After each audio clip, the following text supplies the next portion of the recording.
त्याच्यामुळे कीर्तनात बडबड करू नका, इकडे लक्ष द्या.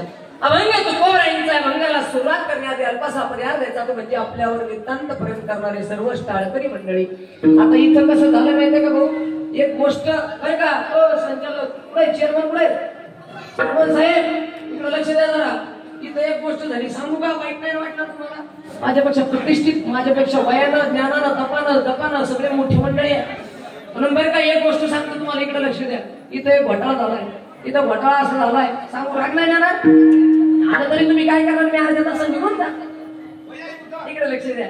इथं एक घोटाळा असं झालाय, इथं टाळकरी झाली मोठी, विनेकरी त्यांच्यापेक्षा मोठी, सृष्टीवाले त्यांच्यापेक्षा मोठी, महिला मंडळ त्यांच्यापेक्षा मोठ्या, इथे सगळे झाले मोठे आणि बाबा झाले छोटे.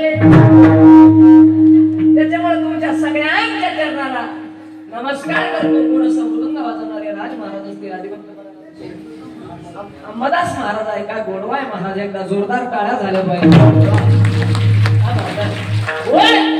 त्यानंतर आमच्या सोबत आलेले नामदेव महाराज असतील, माझा भाऊ आहे, माझ्यासोबत लहान आमचा सोहम असेल, माझ्या संस्थेतील विद्यार्थी आहे, जाधव असेल, आमचा प्रकाश असेल, बाबा असतील, त्याचबरोबर हरिभक्तपरायण शेळके महाराज आहेत. वा वा वा.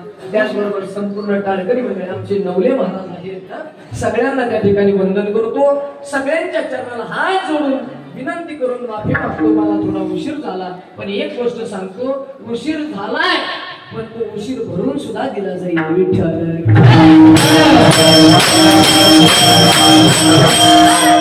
सगळ्यांना वंदन करतो, परंतु सगळ्यांना वंदन झालं आणि महिला मंडळाला केलं नाही तर महिला मंडळ बाई त्यामुळे तुम्हालाही वंदन करतो. अभंग फार गोड आहे, नीट लक्ष द्या. अभंग माझ्या तुकोबरायांचा आहे. अभंगामध्ये माझे जगद्गुरु तुकोबराय देवाचं महत्व सांगतात, देवाची माहिती सांगतात. बाबा रे, तुकोबराय म्हणतात महाते गवळी खाय त्यांची उष्टावळी. आई तुकोबराय म्हणतात गोवळ समाजामध्ये जन्माला आलेले गवळ्यांचे पोरं घालायला कपडे नाहीत त्यांना. गुंडाळाला फक्त एक धोतर आहे, ते पण 3-4 जागेवर फाटलेला आहे. आणि गोवळ समाज